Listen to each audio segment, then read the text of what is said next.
Muy buenas tardes. Gracias por estar con nosotros una vez más en esta programación en español de su canal 17. Les saluda Pedro Corso, periodista de Radio Martí. Este mes ha sido un mes de muchas elecciones. Elecciones en Brasil, la tendremos en Bolivia y también la vamos a tener en Uruguay. Sin duda alguna, todas son importantes, pero Brasil, por su peso específico, tanto en el continente como en el resto del mundo, tiene una influencia muy grande. Por lo tanto, las elecciones, el que sea electo o electa presidente de ese gigantesco país, pues va a tener mucha influencia y mucha capacidad para determinar políticas. Hemos invitado a una persona que estuvo con nosotros hace varias semanas, hablamos con él de Brasil, Jorge Fonseca, cubano que vive en Brasil hace muchísimos años, que conoce ese país a profundidad sin haber roto sus vínculos con la isla en la que nació. Con él vamos a abordar esta segunda vuelta, cómo él la contempla, cómo considera el que pueda ocurrir en Brasil si sigue Dilma Rousseff gobernando o asume Aécio Neves. Fonseca, gracias por estar acá. No, gracias a ti, Pedro. Para mí es un placer siempre venir a tu programa y sobre todo si es hablar de Brasil, que es mi segunda patria, mucho mejor. Bueno, pues ya la mesa está puesta. ¿Cómo ves esta segunda vuelta electoral? Bueno, vamos allá. Antes de hablar de la segunda vuelta, que lógicamente es el plato fuerte, quería hacer una introducción. Adelante. Porque en realidad la primera vuelta fue una cosa así fantástica. Bueno, todos sabemos a través de la prensa que hubo un accidente de aviación en el cual murió uno de los candidatos principales. Había 3 candidatos principales en ese momento, poco más de un mes antes de la primera vuelta de las elecciones. Eso ocasionó que la vicepresidenta de la chapa de este que falleció en el accidente de aviación asumió la candidatura presidencial, Marina Silva, y explotó en intenciones de voto. Inclusive cuando el partido la confirmó como sucesora del fallecido Eduardo Campos en el Partido Socialista Brasileño, llegó a sobrepasar el 10% a Dilma Rousseff, que era la líder en ese momento. Y que contaba con el apoyo de Lula da Silva, que es un gran elector, sin duda alguna. Exactamente. Dejando a Aécio Neves, que era el segundo colocado entonces, en un tercer y muy lejano lugar. Ahí comenzó un ataque doble por parte del PT, del Partido del Trabajo de Lula da Silva y de Dilma Rousseff, y de Aécio Neves y el Partido Socialdemócrata, que es el partido del anterior presidente. ¿Y ella no los atacaba a ellos? Entonces, una de las cosas que ella mostró fragilidad fue en esos ataques. Por ejemplo, en un ataque que le hizo personalmente Lula da Silva. Ella había sido un ministro de Lula da Silva, fundadora del PT junto con Lula da Silva. Ella se mostró tan frágil que llegó incluso a las lágrimas. Claro, una persona sensible como ella, eso no es un defecto, pero en una situación de confronto electoral, aspirando a la primera magistratura de un país tan importante, es una fragilidad difícil de perdonarle a un candidato a presidente. Y máxime cuando vas a contrariar a una persona como Lula da Silva, que tiene el techo de vidrio. Exactamente, exactamente. O sea, pudo haberle sacado a Lula da Silva un sinfín de cosas, un sinfín de acciones negativas, independientemente a que durante su gobierno se hicieron muchas cosas buenas también, pero las negativas también fueron muy notables. Ella podía haber contestado a la altura, sin necesidad de haber bajado, digamos, los tiros por debajo de la cintura. Ella podría, y uno de los problemas que ella tuvo que realmente no supo defenderse, o no quiso defenderse. Ella argumentaba que los adversarios no le iban a llevar a un terreno que ella no quería ir. Eso por un lado. Por otro lado, hubo elementos objetivos, como por ejemplo, como ella asumió la candidatura de un partido relativamente pequeño, que era el de fallecido Campos, el tiempo que ella tenía de propaganda televisiva era mínimo. En Brasil hay que decir que se da una media hora en horario noble de radio y televisión, totalmente gratuita para todos los partidos, sufragada por el Estado, cuyo tiempo de televisión y radio es un porcentual de los diputados que hayan sido electos al Congreso Nacional anteriormente. O sea, está en relación directa el tiempo en televisión que lo paga el Estado con el número de diputados que tengas en la Cámara Legislativa. En la Cámara Legislativa, diputados y senadores. Entonces, era un partido pequeño, tenía 2 minutos de horario de televisión, que es el más importante. Aécio tenía 4, porque es un partido un poco más estructurado. Dilma Rousseff tenía 11 minutos, más de la mitad del tiempo. Entonces, eso colaboró a que ella no podía, en el tiempo que le daban, prácticamente defenderse, o no quiso defenderse, usar el poco tiempo que tenía. Adicionalmente, hay un problema que es importante. Ella asumió la candidatura de un candidato que tenía un programa. Cuando ella tuvo que reasumir esa candidatura, ella hizo algunos cambios en el programa. Tal vez haya sido el mayor daño que ella recibió. Entonces, se vio como inexacta, como indecisa. Todos esos factores colaboraron y, lógicamente, los ataques de ambos lados. Por otro lado, en Brasil se dan debates televisivos, como en el mundo entero. Allá se dieron 4 debates y en el primero y segundo debate ella lució relativamente bien. En el tercer debate lució muy aplastada y ya en el cuarto debate se vio como neutralizada. Como se dice comúnmente, el traje le quedó largo. Exactamente. La sociedad brasileña todavía tiene una estima muy alta por Marina Silva porque es una persona ética, es una persona que lucha en el terreno ecológico, es una persona muy meritoria. A los 16 años era analfabeta, es decir, es una persona muy meritoria. Y ella es una persona muy conocida internacionalmente en el área de la ecología. Resultado de eso es que las encuestas comenzaron a proyectar el descenso de Marina y el ascenso en paralelo de Aécio Neves. Y el día anterior de las elecciones, las encuestas arrojaron ya que Aécio había sobrepasado, lo que se confirmó en las urnas. Ahora bien, nos has dado, como se dice aquí, un briefing, una información general de la primera vuelta. Vamos a ir porque el tiempo lamentablemente es un dictador implacable, casi tan férreo como Fidel Castro. Vamos a ir al grano. Esta segunda vuelta, ¿cómo tú la ves? ¿Cómo tú la aprecias? ¿Seguirá Lula da Silva ejerciendo influencia? Y voy a dar un poquito marcha atrás con Marina Silva. Yo creo que Marina Silva sigue seducida por la personalidad política de Lula da Silva. Y por eso fue que no le respondió como debía haberle respondido. Y eso pasa mucho en los liderazgos de los partidos. Recordemos que ella viene del PT también. Ella viene del PT, fue fundadora junto con Lula. Tienes total razón, y el hecho de ir a las lágrimas por un ataque de Lula demuestra una hipersensibilidad en ese momento. Pero bueno, vamos al segundo turno. Marina Silva obtuvo en esta elección más de 22 millones de votos, es decir, el 21 y tanto % de la votación. En la elección anterior, ella obtuvo 19 millones de votos, casi 20 millones. Quiere decir que de los 22 que obtuvo esta vez, probablemente hay 20 millones que son de ella y hay 2 millones que son del partido que ella tuvo que asumir, que es el Partido Socialista Brasileño. Había una discusión después del primer turno, si Marina Silva iba a apoyar a Aécio Neves o no lo iba a apoyar. ¿Ya terminó o todavía sigue ese debate? No, ya terminó. ¿Va a apoyarlo? Va a apoyarlo.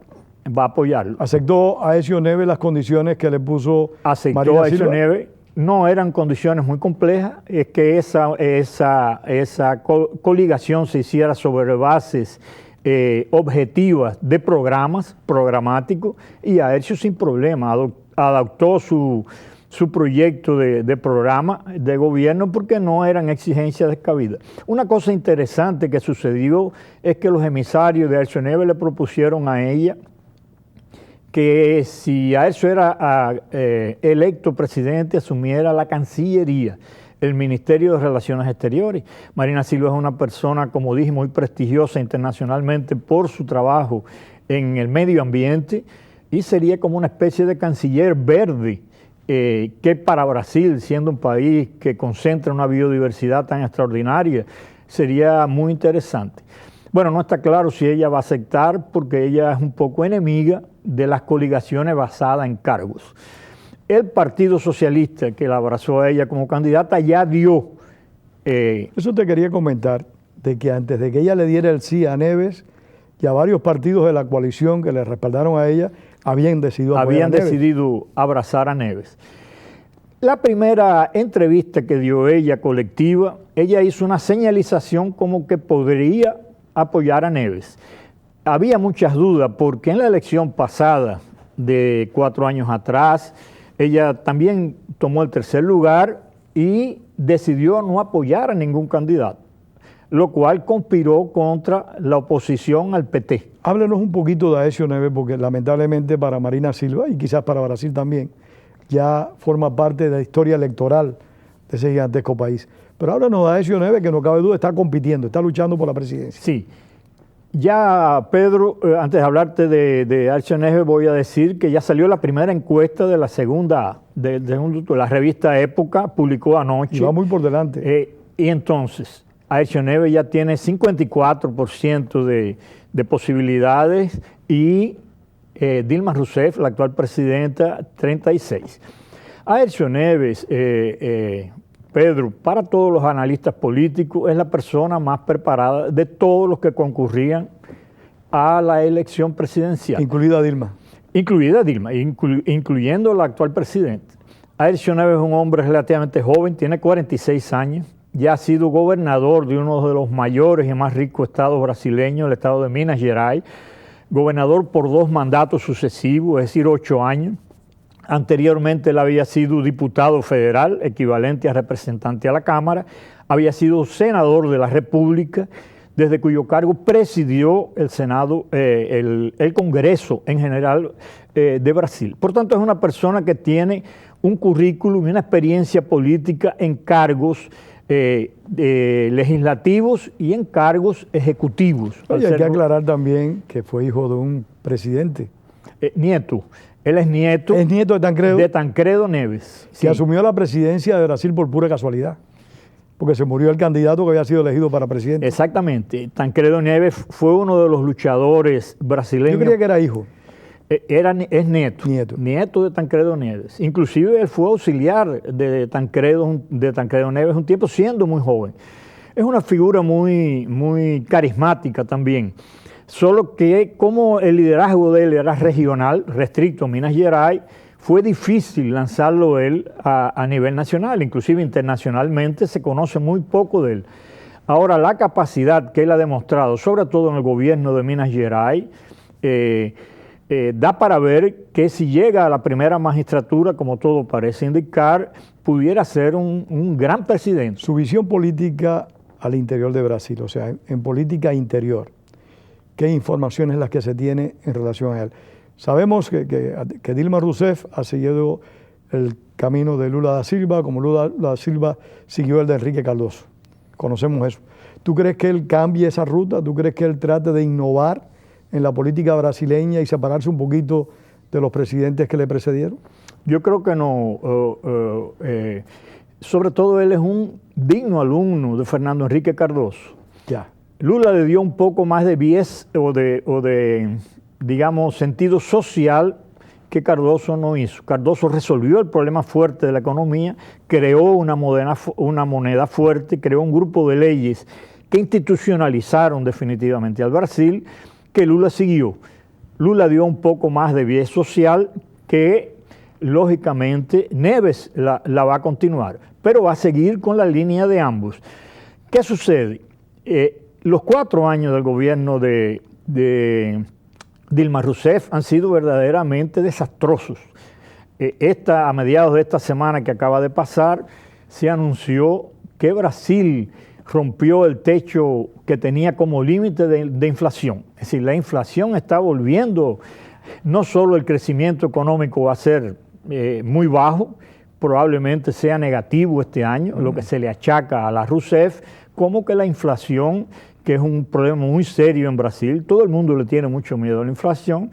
Tanto es así, Pedro, que cuando se dio el resultado de esta primera vuelta, que Neves era el que iba al segundo turno, la bolsa el lunes, porque las elecciones fueron el domingo pasado, sí. El lunes siguiente la bolsa rompió todos los récords y el dólar bajó, que hasta ese momento iba subiendo. Es decir, que la gente tiene confianza en que si Neves asume la presidencia, exactamente, la situación económica va a mejorar. Va a mejorar desde el punto de vista económico, tanto de los empresarios del sector industrial, los empresarios del sector agrícola. Brasil es un país muy rico y tiene mucha tecnología agrícola, como los empresarios del sector financiero. Es decir, la bolsa rompió récord. Todo esto, Pedro, en paralelo con un sentimiento que existe en Brasil anti-PT, anti el PT en el gobierno. Como para ser preciso para nuestros televidentes, el PT es el partido oficial, es el partido de los trabajadores que fundó Lula da Silva hace muchos años, que también forma parte del Foro de Sao Paulo, aclaremos. Exactamente. Y es el partido de la presidenta Rousseff.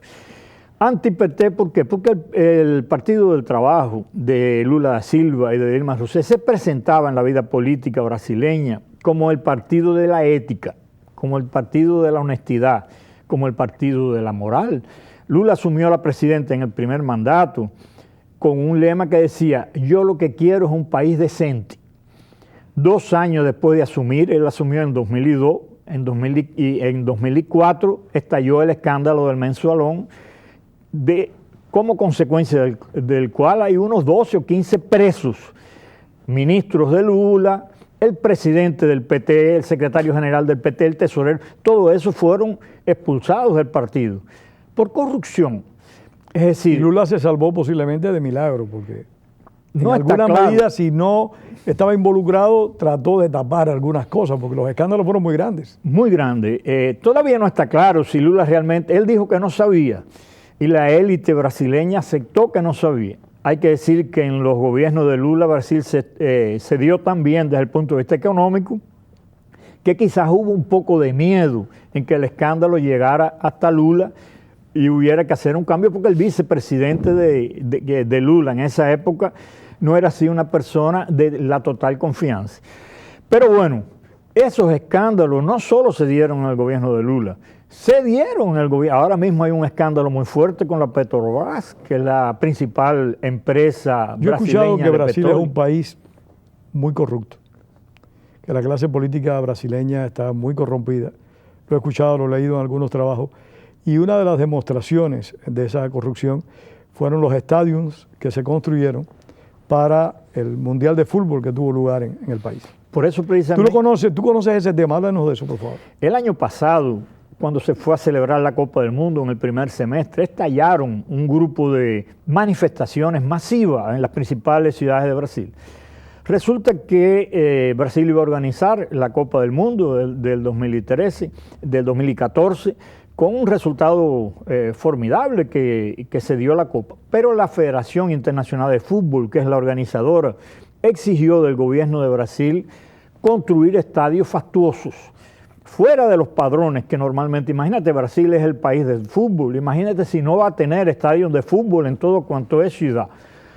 Pero la FIFA exigió, y detrás de esa exigencia... Dicen que también en la FIFA hay muchos problemas. Hay muchos problemas de ese tipo. Detrás de esas exigencias, el pueblo brasileño lo que vio es la oportunidad de meter la mano en esos estadios nuevos, tanto para las elecciones de este año 2014, como para el bolsillo particular. Entonces, eso ocasionó, precisamente en la época que se dieron todos esos escándalos, un poco esa juventud soñaba con Marina Silva, porque Marina Silva un poco capitalizó todos aquellos, digamos, manifestaciones contrarias al estado de cosas. Marina Silva enarboló una nueva política, eliminar esa divergencia entre el PT y el PSDB, es decir, el partido de Lula y el de Cardoso. Ella quería una tercera vía. No lo consiguió por lo que hablamos, demasiado frágil, no tenía un partido, una estructura, no tenía tiempo de televisión, pero yo creo que Aécio Neves, si finalmente es electo, como la primera encuesta que ya salió está propugnando, va a ser un gran presidente. ¿Cuándo son los comicios de segunda vuelta? Es el día 26 de octubre. En Brasil siempre hay una primera vuelta el primer domingo de octubre, que fue aquí el domingo pasado. Este año, el último domingo de octubre es el día 26. Ahí es la segunda vuelta. Ahora comienza la disputa. Esta semana, el jueves que pasó, comienzan de nuevo la propaganda gratuita de radio y televisión, que define bastante. Pero ya de arrancada, la encuesta que se publicó el miércoles pasado, que dio cierta ventaja a Aécio Neves, es bien definitoria. Ahora Dilma Rousseff tiene que correr contra un prejuicio inicial que ya tiene de 4 o 5 votos porcentuales. Jorge, nos diste una información lamentablemente el tiempo no nos permite extendernos más, sobre la política interior, o sea, la política dentro del país que va a desarrollar Neves si sale electo presidente. ¿Cómo tú miras a este Neves hacia el exterior? O sea, durante Lula da Silva, la política exterior de Brasil fue muy activa, sumamente activa. Lula yo creo que no se perdió ningún evento internacional, iba a todos los eventos internacionales. En mi criterio, la política exterior de Brasil durante el mandato de Rousseff ha sido menos activa que en la del gobierno de Lula da Silva. Por supuesto hay una diferencia de 4 años de mandato. ¿Consideras tú que este hombre, Aécio Neves, de ser electo presidente, va a tratar de tener una política tal vez diferente, pero tan activa? ¿Y cuál sería la diferencia en relación a Lula da Silva y Dilma Rousseff? Sí, yo creo que va a ser bien activa, Pedro, pero va a ser desideologizada. Es decir, Lula da Silva y Dilma Rousseff en determinados puntos de su política exterior han colocado la ideología como elemento. Un ejemplo es Cuba. Invirtieron... Venezuela también es otro ejemplo. El apoyo a Venezuela. Es decir, en Cuba invirtieron $1.000 millones del Estado brasileño, no del PT, ni del presidente. 1.000 millones... Ni de empresarios del Estado. Del Estado, es decir, prestado. Otro problema, Dilma Rousseff, como consecuencia de determinados problemas que se dieron con las escuchas que hace una institución norteamericana, tuvo problemas de relaciones con el presidente norteamericano, suspendió una visita aquí. Es decir, en este momento hay cierto Eso tuvo daño. lugar cuando la radio escucha que descubrió este individuo que está asilado en Rusia. Exactamente. Hay determinado problema en las relaciones entre Brasil y Estados Unidos, siendo los dos países principales de este hemisferio y de los principales del mundo. Ya Neves señalizó que iba a resolver, que ese problema de la ideología hay que eliminarla en las relaciones exteriores, que Estados Unidos es un socio importante para Brasil como líder del mundo occidental. Con relación a Cuba se ha pronunciado también Neves.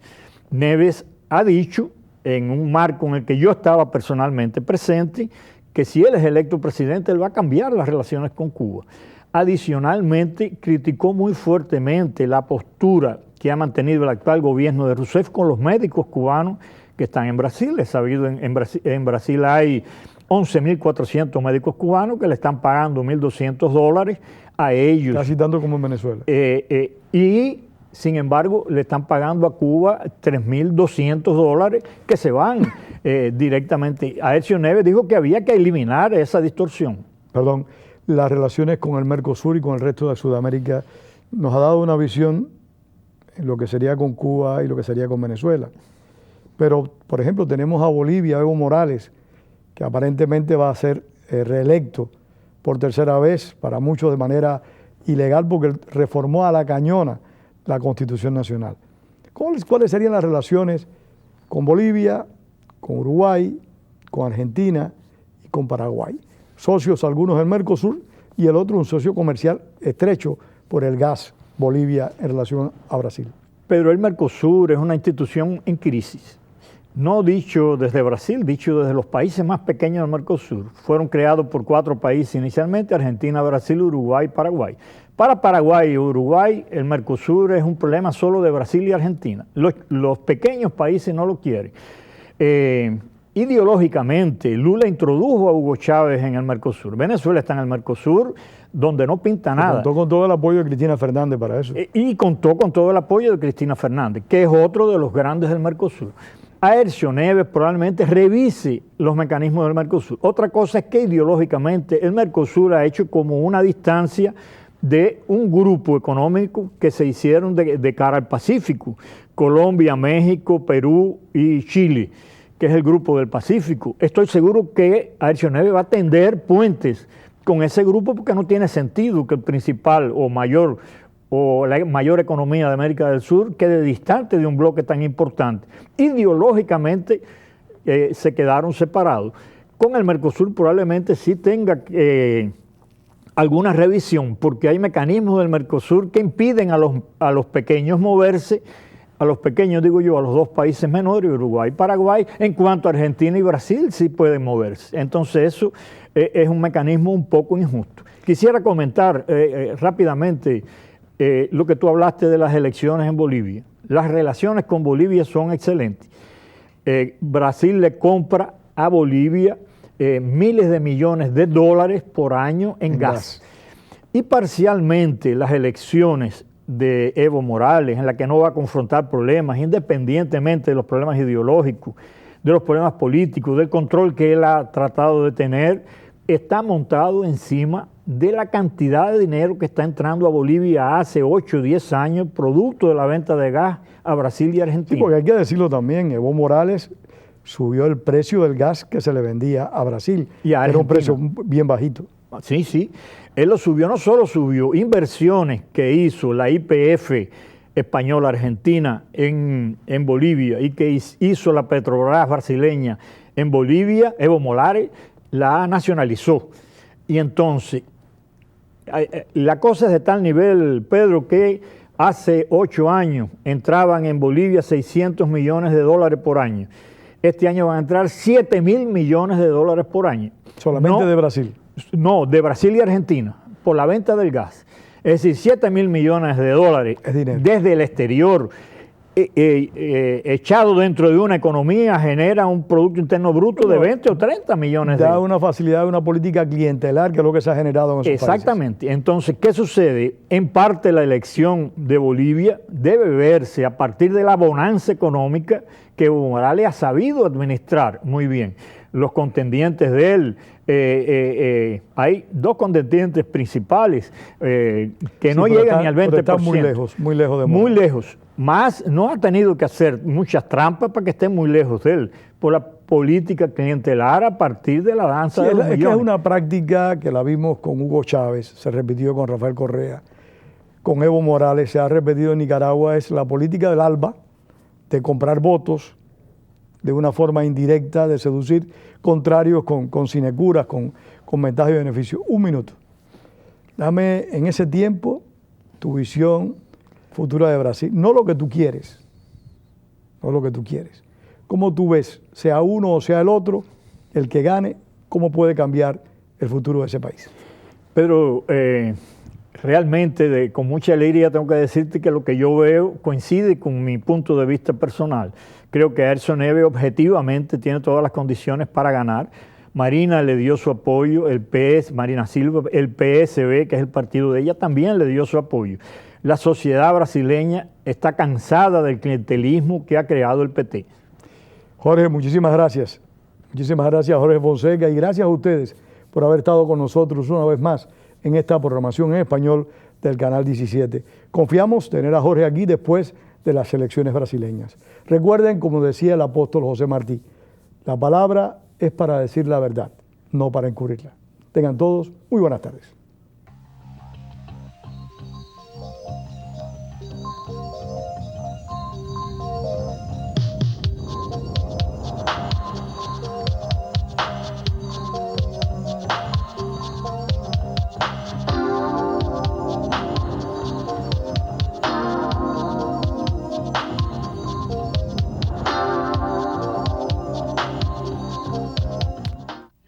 Hola, habla su amigo Pedro Corso. Cada semana usted disfruta de la programación en español en este su canal 17. Esto no sería posible si no es por la ayuda financiera que usted le da a este canal 17. Envíe a este canal hoy P.O. Box 12500 Miami, Florida 33101. También se puede hacer en nuestro sitio web en wlrn.org. Muchísimas gracias. Estar conectado al Internet es importante. Estar conectado le ayuda a aprender. Estar conectado puede ayudar a conseguir un trabajo. Estar conectado puede ahorrar dinero. Estar conectado mantiene su participación. La Escuela Pública del Condado de Miami-Dade le insta para conectarse.